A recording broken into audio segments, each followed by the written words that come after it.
friends કેમ છો બધા મજામાં અને અમે આજ બનાવી છે કોઠીંબાની કાસરિયું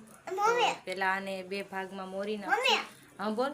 જો બહેને આયે નહીં આવે ને હું આ ખડી લઈ આવે ભેગા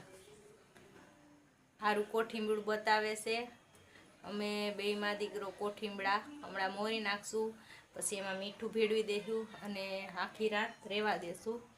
પછી આને સવારે સૂકવી નાખશું જ્યાં સુધી સુકાઈ ના જાય ત્યાં સુધી એને સૂકવશું અને પછી તેલમાં તરીને ખાવાની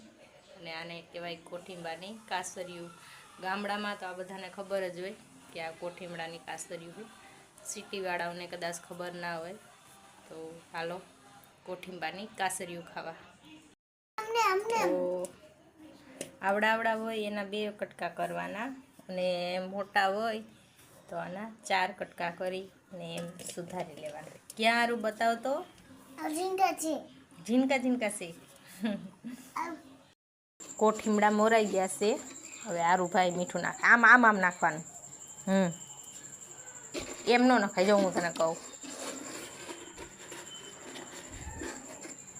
આમ લેવાનું હોય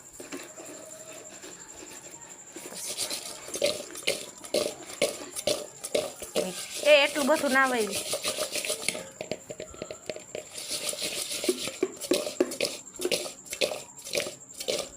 હાલો બસ રેડી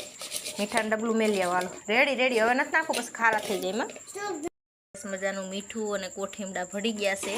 અને ઢાંકી અને 1 રાત માટે રહેવા દેવાના સવારે આને સૂકવી નાખવાના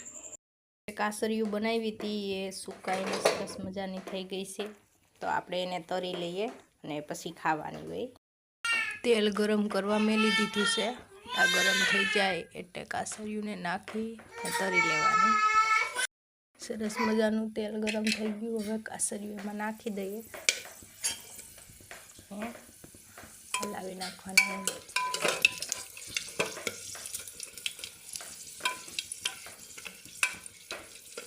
કુકર ઉઠમું જ પડી જાય છે એકદમ બ્રાઉન કલર થઈ જાય ત્યાં સુધી તરી લેવાની આપણે કાસરિયું તરી અને તૈયાર છે મસ્ત મજાનો અસલ કલર પણ આવી ગયો જો તમને અમારો આ વિડીયો ગમ્યો હોય તો લાઈક કરો શેર કરો કોમેન્ટ કરો અને સબસ્ક્રાઈબ કરવાનું ભૂલતા નહીં અને અમારા ગીશુડા હારે જમવા ચાલો આખા ગુવારનું શાક કરવાનું છે અને કાસરિયું રોટલી પ્લીઝ સબસ્ક્રાઈબ